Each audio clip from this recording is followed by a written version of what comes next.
Good evening. Two prayer requests to remember. Mary had called this morning and asked that we pray for her sister Kim having gallbladder surgery. And you've probably heard by now that Shanghai passed away, so I'll be praying for the family there, and hopefully this will be an opportunity for the gospel to go forth with great power. Job chapter 1. I am looking forward to this study a great deal because, like most folks, I have studied the very first part and I've studied the very last part, but I've never verse by verse worked all the way through the middle. And now there is a great deal that you can learn from this book, one of the oldest books in the Bible. Let's start in verse 1. We'll read down through verse 11. There was a man in the land of Uz whose name was Job, and that man was perfect and upright, and one that feared God and eschewed evil. There were born unto him 7 sons and 3 daughters. His substance also was 7,000 sheep and 3,000 camels and 500 yoke of oxen and 500 she-asses, and a very great household, so that this man was the greatest of all the men of the east. And his sons went and feasted in their houses, every one his day, and sent and called for their 3 sisters to eat and to drink with them. And it was so, when the days of their feasting were gone about, that Job sent and sanctified them, and rose up early in the morning, and offered burnt offerings according to the number of them all. For Job said, It may be that my sons have sinned, and cursed God in their hearts. Thus did Job continually. Now there was a day when the sons of God came to present themselves before the Lord, and Satan came also among them. The Lord said unto Satan, Whence comest thou? Then Satan answered the Lord and said, From going to and fro in the earth, and from walking up and down in it. The Lord said unto Satan, Hast thou considered my servant Job, that there is none like him in the earth, a perfect and an upright man, one that feareth God and escheweth evil? Then Satan answered the Lord and said, Doth Job fear God for naught? Hast not thou made an hedge about him and about his house, and about all that he hath on every side? Thou hast blessed the work of his hands, and his substance is increased in the land. But put forth thine hand now, and touch all that he hath, and he will curse thee to thy face. Let's bow for a word of prayer. Father, help us to be encouraged from this passage. Sometimes the world tells us the reason for difficulty. Job had his many friends and folks that would share their wisdom, I guess you could call it, with him, and yet it was not helpful. It's important that we understand your perspective and we understand your reasoning and your logic and why you do what you do, and sometimes why you don't tell us at all what you do. The simple fact that trusting you is more than enough. And help us to be encouraged by this book in Jesus' name. Amen. Last week we went through introduction in verse 1 about the background of it and the makeup of the book in the individual. Tonight we'll start in verse 2 with Job's posterity. It's a weird word, but it rhymes with, or alliterates with, prosperity in verse 3, so we'll use it. 7 sons and 3 daughters. I am amazed when you open commentaries how much pages and ink are dedicated to things that I really don't think are very important. I read one commentary that went on and on and on about how 7 is the number of completeness and perfectness in the Bible, and so he had the perfect number of sons. 3 daughters is another blessed number, if you will, in God's Word. When you add them together, you get 10, which is another blessed number. And they've got all these references for how these things happen in 7s, 3s, and 10s. Listen, the point he's trying to make is that Job has 7 sons and 3 daughters. The 7 sons are grown men. They live through disease, they live through difficulty, they have their health, and they are prospering. And that is the whole point of what he is trying to set up here. Sons are a special blessing in this time period because they can work and carry on the farming. That's how the family name was passed down, but that's also how the inheritance was passed down through the firstborn son, and then he took care of everyone else. There are some important notes that I want you to see here, because sometimes when we're reading through a familiar account, it might not pick up on some things. Job is well known for being a righteous man. But today, if you were to ask a lot of folks a character quality of righteous men, they would tell you that they have to be a hermit or they have to be celibate so that they can focus all of their energy and all of their time on the Lord. And we get that because a lot of religions have monks or Catholic priests or things like that who take vows of celibacy and aren't that way. Job starts out, and because it is an extremely early book, I think God is making a statement here. You can be well known for being righteous, and you can be a family person. You can be a husband. You can be a father. And eventually, obviously, you're going to be a grandfather. Adam didn't forsake his task of being fruitful and multiplying because he wanted to sit under a palm tree and spend all his time meditating about God. If you read through folks that were near and dear to God's heart and that you would consider very godly men from the Old Testament all the way through the New Testament, the overwhelming majority of them were married and had lives. So why would God told folks to marry and have a lot of kids if that was counter to being godly? It certainly is not. Something else I want you to think about. He was prosperous and godly, pious, if you will. Matthew 19:24 says it's hard for a rich man to enter into the kingdom of heaven, and it says it's easier for a camel to go through the eye of a needle than it is for, but you know what it doesn't say? It doesn't say it's impossible. The reason it says that it is so hard is because a lot of wealthy individuals are relying on that wealth, or they are relying on themselves because they look at themselves as a self-made individual. But that's not something that we see here that's typical of Job. And I believe that's also one of the reasons why here in a couple of verses, God takes the time to explain to us how wealthy he was. Because this guy is ridiculously wealthy. But he can be a family man, he can be a father, he can be a husband and be godly.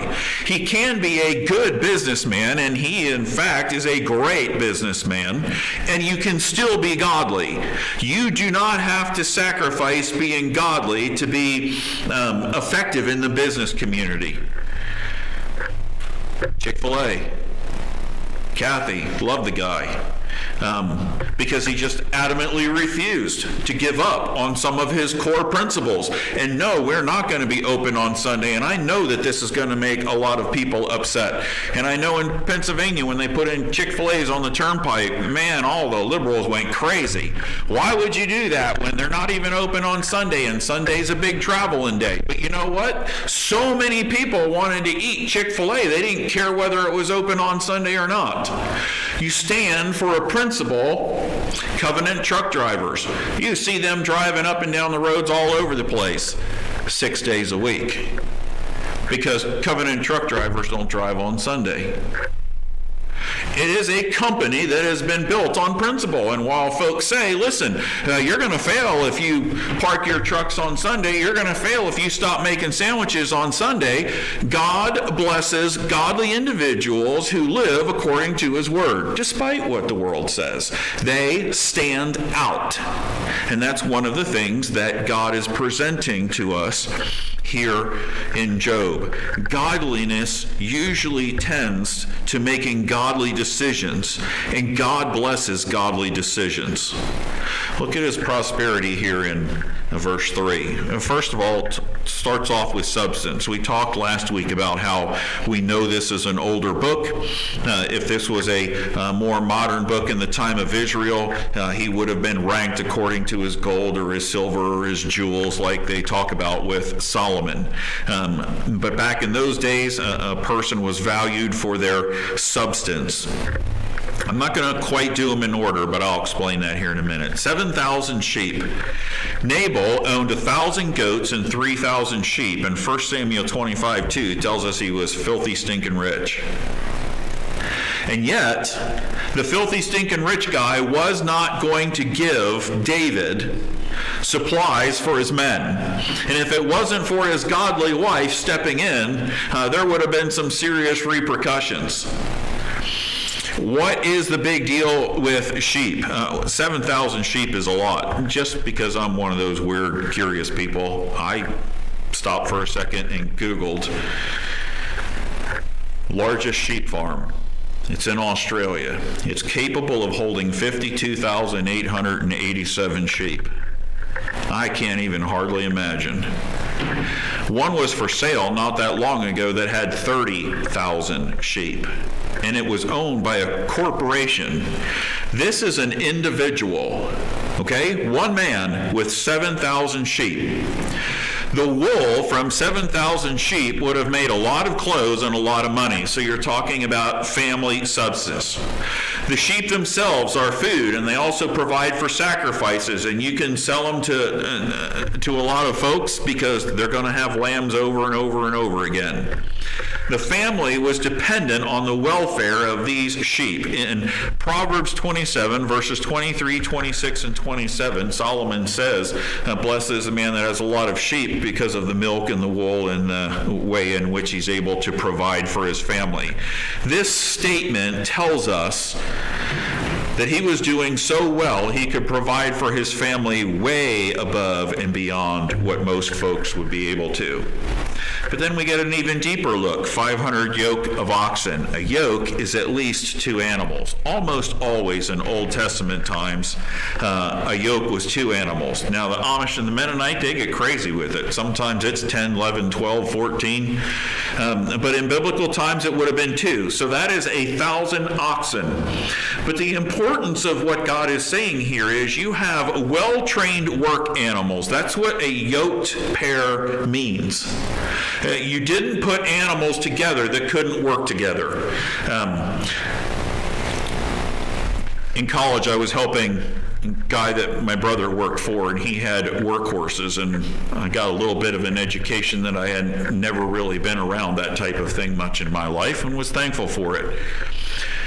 2 of the horses that he had, he used to hook up and use for wagons, take to weddings and things like that. And he finally decided that he was going to switch animals because the one animal was kind of lazy.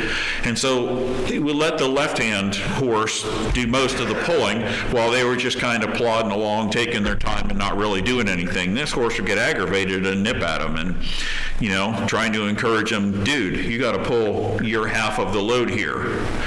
Yoke represents 2 animals that get along, because if they don't get along, they fight each other while they're side by side, and that's a difficult thing to do to accomplish work.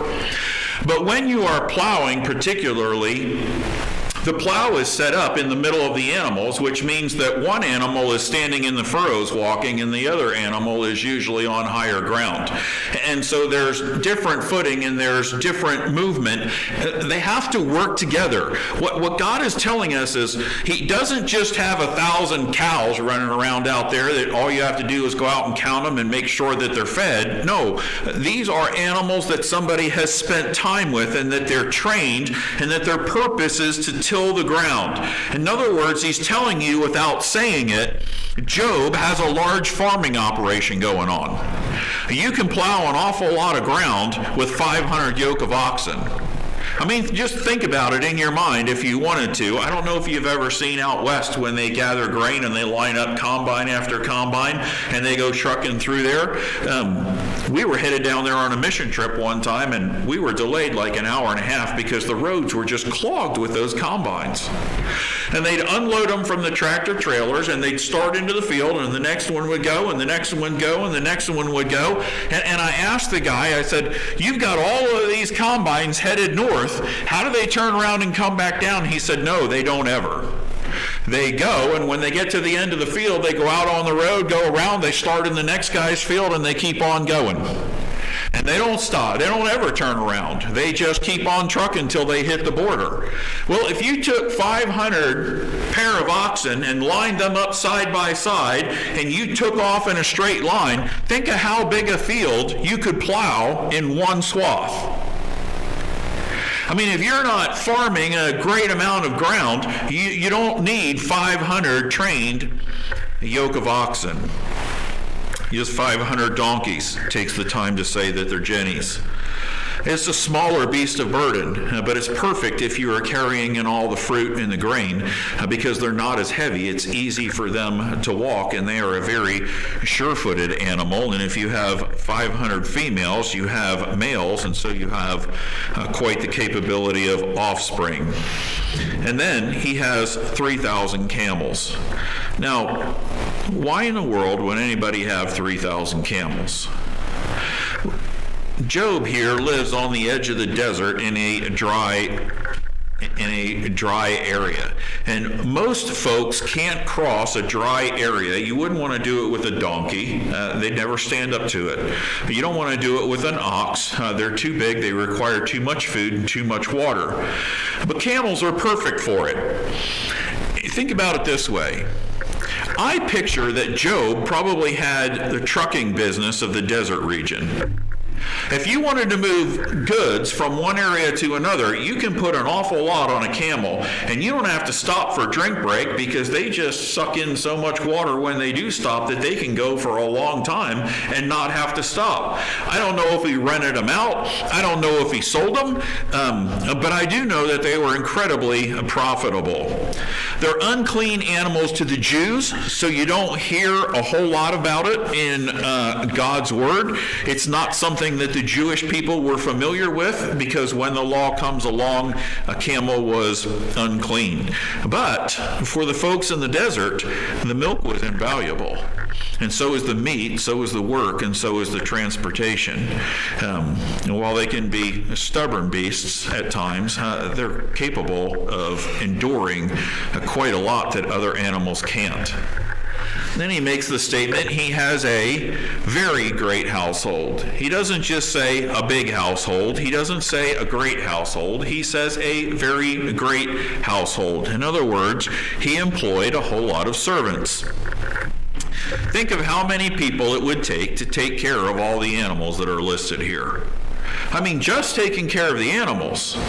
And then you've got taking care of the property, and you've got making the clothes and shearing the sheep, and add in all the other industry that's involved here. You have a whole lot of folks that are depending on him. And it's easy to forget that when we start in a couple of verses and Satan is going to start saying, well, you take away what he has and he'll curse you, that part of the trouble and the burden, and we'll talk about this next week, is that you look around and you've lost your sons and daughters and you've lost all these animals, but you also have all of these folks that have been depending on you, and now how do you take care of them? And how do you pay the salaries of all the folks that have been working for you and that have become like family to you? It's an area of his testing that we don't often think about. But God sums it all up at the end of verse 3, and he says, so that this man was the greatest of all the men of the East. That was his reputation. He was a wealthy, wealthy man. I was reading in a couple of different categories and commentaries, and one of the commentaries was written from a man who passed away in the late 70s, and he was naming, this would have been Rockefeller and this guy and this guy and this guy all rolled into one, if you start adding up the sum of, in that day, what he was worth. Today, if you took Bill Gates and George Soros and some of the other folks that can throw money around like it's nothing and rolled them all together, you'd have Job. I mean, that's how wealthy he was. It's, Forbes top 1. He was the wealthiest man in all the East. Look at verse 4.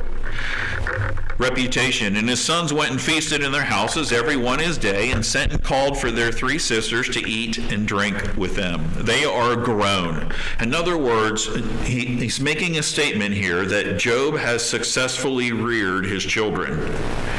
They're living in their own houses, and so they're on their own, and they're doing well. Probably, not unlikely at all, that Job has provided a house for them and provided land for them, and they are replicating what their father is doing and farming and probably helping out him as well. But to the point that they are able to celebrate feasts, and they're able to and willing to and want to entertain others. They had their sisters over, so they got along. If they didn't get along as a family, they wouldn't be getting together as a family, and they wouldn't have their inviting their sisters over. It's not like mom is sitting down for a Thanksgiving meal and whacking everybody with a wooden spoon and saying, "You behave, y'all. Now you're going to get along with your sister while we eat a nice meal." That's not the case. This is a voluntary thing. So it's telling us that Job and his wife have raised their kids well, and they are responding well to each other, and they appreciate each other. That's the whole point. When you look at Job from every angle, he seems to be a very prosperous, very wealthy, and very happy individual. They're going to take turns hosting, and the language here is interesting because it says on their day. Either each one had a feast or each one had a birthday that they were appreciating. Now, this is before the law, so it's not like they were saying, well, you get Hanukkah and you get the Day of Atonement and you get... They don't have those particular feast days. I would tend to think they are celebrating birthdays. But notice an aspect that's introduced here in verse 5, parental concern. And it was so when the days of their feasting were gone about that Job sent and sanctified them. Now, it doesn't say that they were getting drunk. It doesn't say that they were having wild, crazy parties. No, they were having feast day celebrations. But what he would do, and it lends to a tradition of his here, when the day of their feastings were gone about, then Job would send for them and sanctify them, and he rose up early in the morning and offered burnt offerings according to the number of them all. I was reading one commentary, and it said, certainly not after every feast that they had, because that would have cost him a lot. I'm just going to go out here on a limb and tell you, I'm pretty sure that's exactly what Job did. One of the kids had a birthday, and they had a feast at their house, and the day after their birthday, he invited the whole family. He didn't sacrifice without them seeing and participating. It says he sent to them and he sanctified them. You come together after a feast to sacrifice. Listen, you're going to celebrate your birthday on this day. When your feast is done, you know what Dad's going to have us do the next day? We're going to go worship. And we're going to celebrate your birthday next month. And you know what's going to happen the day after we celebrate your birthday with a big feast day? We're going to get up early in the next morning, and Dad's going to have us go worship. That's what it's talking about here. Early in the morning is eagerness. It's zeal. Listen, if you had a day off, Thanksgiving, do you get up early the next morning? Not most people. You celebrate New Year's. You don't want to get up at 5 o'clock the next morning and go and worship. But what he's doing here is he is making it a priority in his kids' lives. Yeah, you can celebrate your birthday or your feast day or whatever it is and get the family together and have a good time. But tomorrow morning, early, before we would start doing chores, we're going to get together and we're going to worship and we're going to sacrifice. Offering a burnt offering for each one. This would have cemented in their kids' minds a few things. Sensitivity about sin and being right with God. Nothing wrong with having a good time and celebrating a birthday and having a party and having friends over and doing all those things. But listen, it's just as important to be sensitive about sin and make sure that you are right with God. It's also an awareness of the high cost of sin, because a sin offering, which is the burnt offering when the law comes, and it's not here yet, is the most expensive offering that you can give. So he's not going out there and doing a heave offering. He's not, killing a turtle dove. You say, well, Job can afford it. Yeah, he can afford it. But he's also mirroring David's, if I'm going to sacrifice something to the Lord, it's going to cost me something. And so it's costing him 7 animals for the boys and 3 animals for the girls every time they have a feast, and he calls them together. But notice something else. It's not necessarily for a known sin. Look at the last half of the verse. For Job said, it may be that my sons have sinned and cursed God in their what? Hearts. Job didn't hear something the night before from the party. Oh, you should have heard so-and-so was getting all wild and crazy and cursing and swearing, and so-and-so was... No, it wasn't for a known sin. He was worried about maybe it was something of the heart. A lot of times you'll hear somebody say, well, isn't that kind of personal between you and God? Yeah, it's very personal.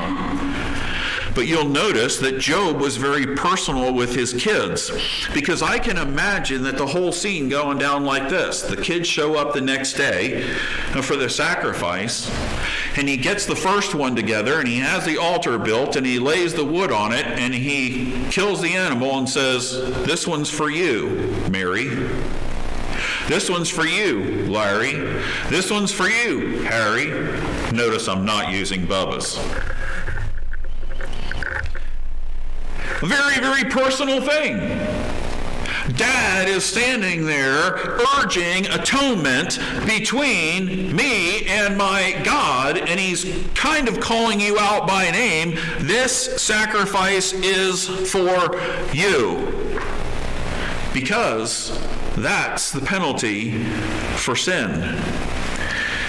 Also, kind of a stark contrast that there is a difference between being good and being godly. Being good are actions that are noticed by others. From time to time you hear somebody say, oh man, he's such a good boy.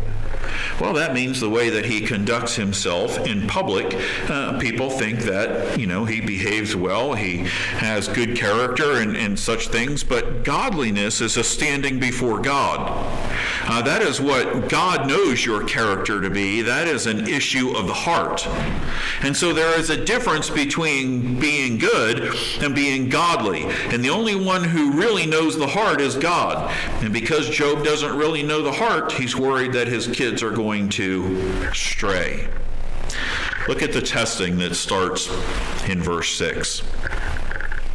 It is really interesting to me that when God wants to introduce this book, he says there was a man in the land of Uz. And when we have a scene change, he says, now there was a day when.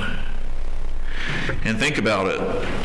Because boy, oh boy, we sing in our hymnal, what a day that will be. When my Jesus I shall see. Okay, if you can flip the grandeur and the glory of the day when we meet Jesus Christ face to face, that's this day for Job. It is one of those days. It's one of those days that you never forget. But notice that it originates in heaven. There is nothing here of Job's doing, and it is happening without his knowledge. So when we get into the middle of the book and the friends are like, well, you must have sinned or God wouldn't be doing this, keep in mind that at the start of the book, God makes sure to let us know that this whole scene starts in heaven, and Job is completely ignorant of what is happening here. He knows nothing of it. What else is very interesting about this is it says, now there was a day when the sons of God came to present themselves before the Lord, and Satan came also among them.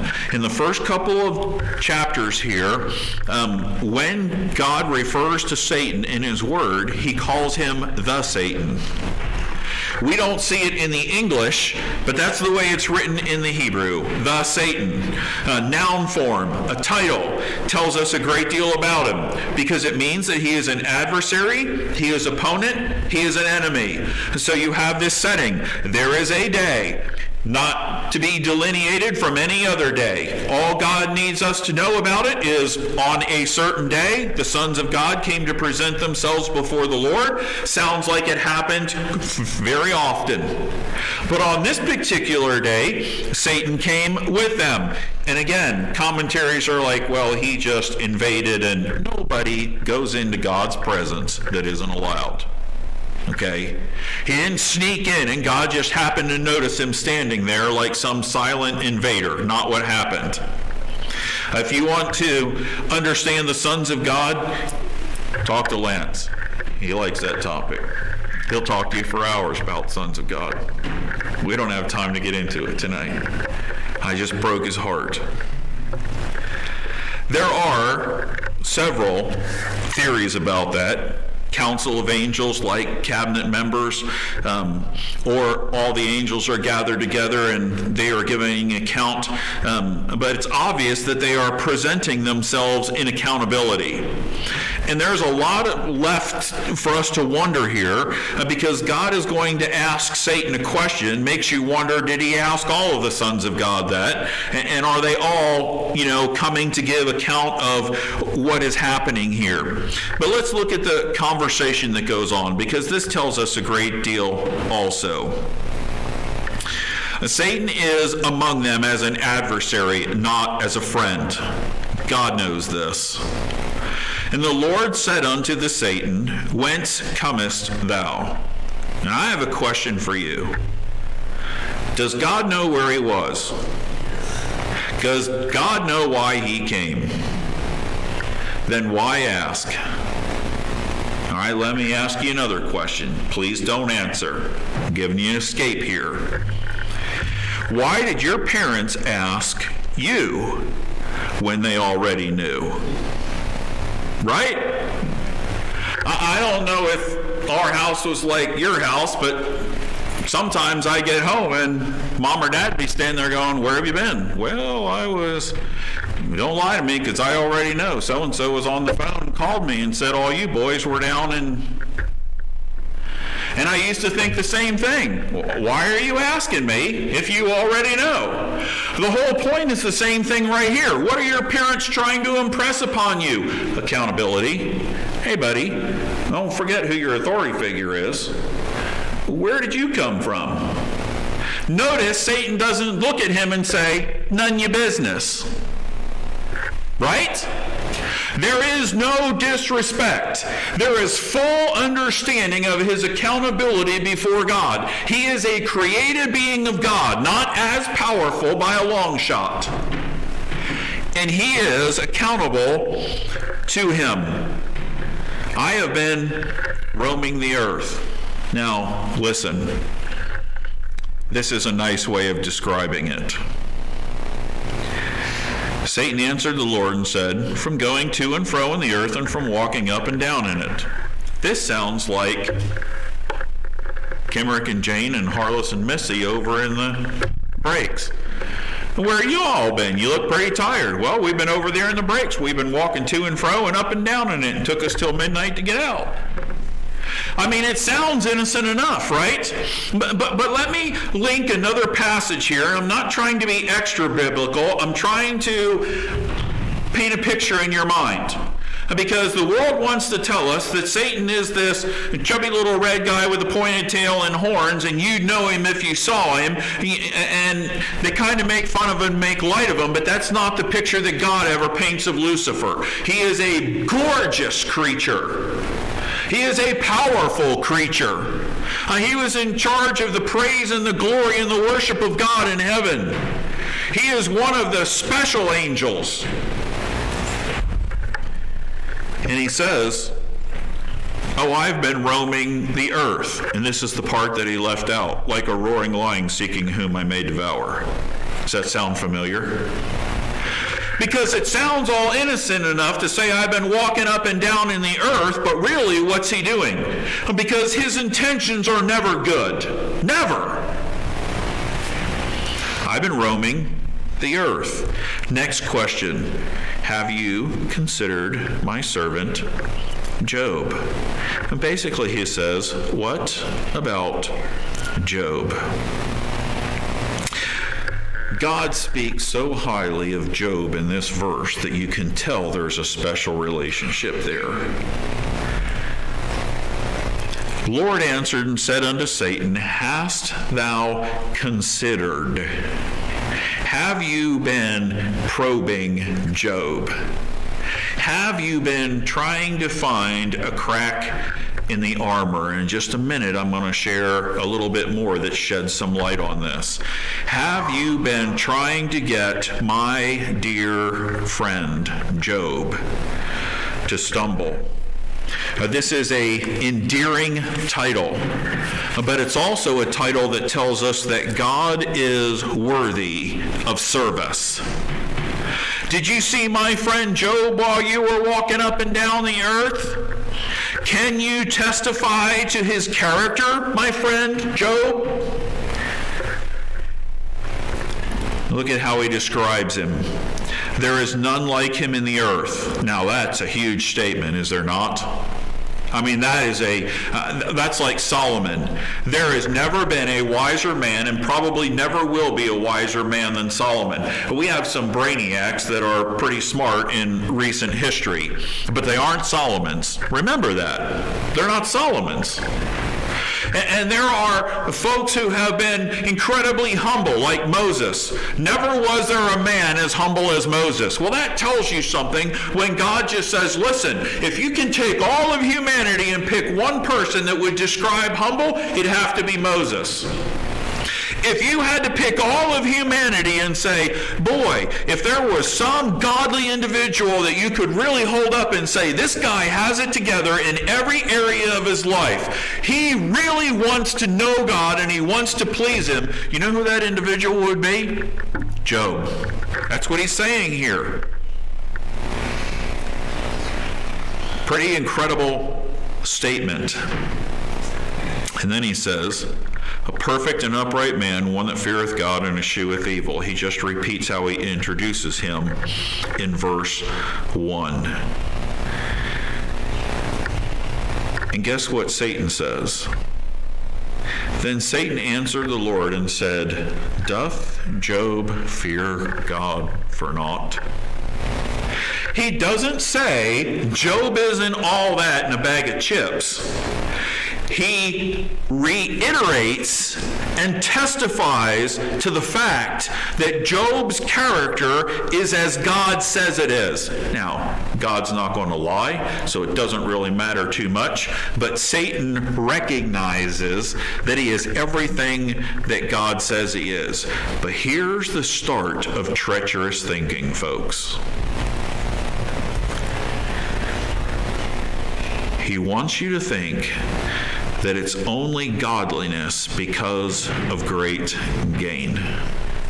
And we have whole organizations, health, wealth, and prosperity. If you do this, then God is bound to do. Hold on just a minute, because that smacks in the face of everything God's trying to teach us from the book of Job. This is a mounting attack. Look at what Satan is going to say. Verse 10, hast thou not made a head about him, and about his house, and about all that he hath on every side? Now, how do you know? How does Satan know that there's a hedge about him, and about his family, and about his house on every side? I'll tell you how he knows. Because he just came from doing what?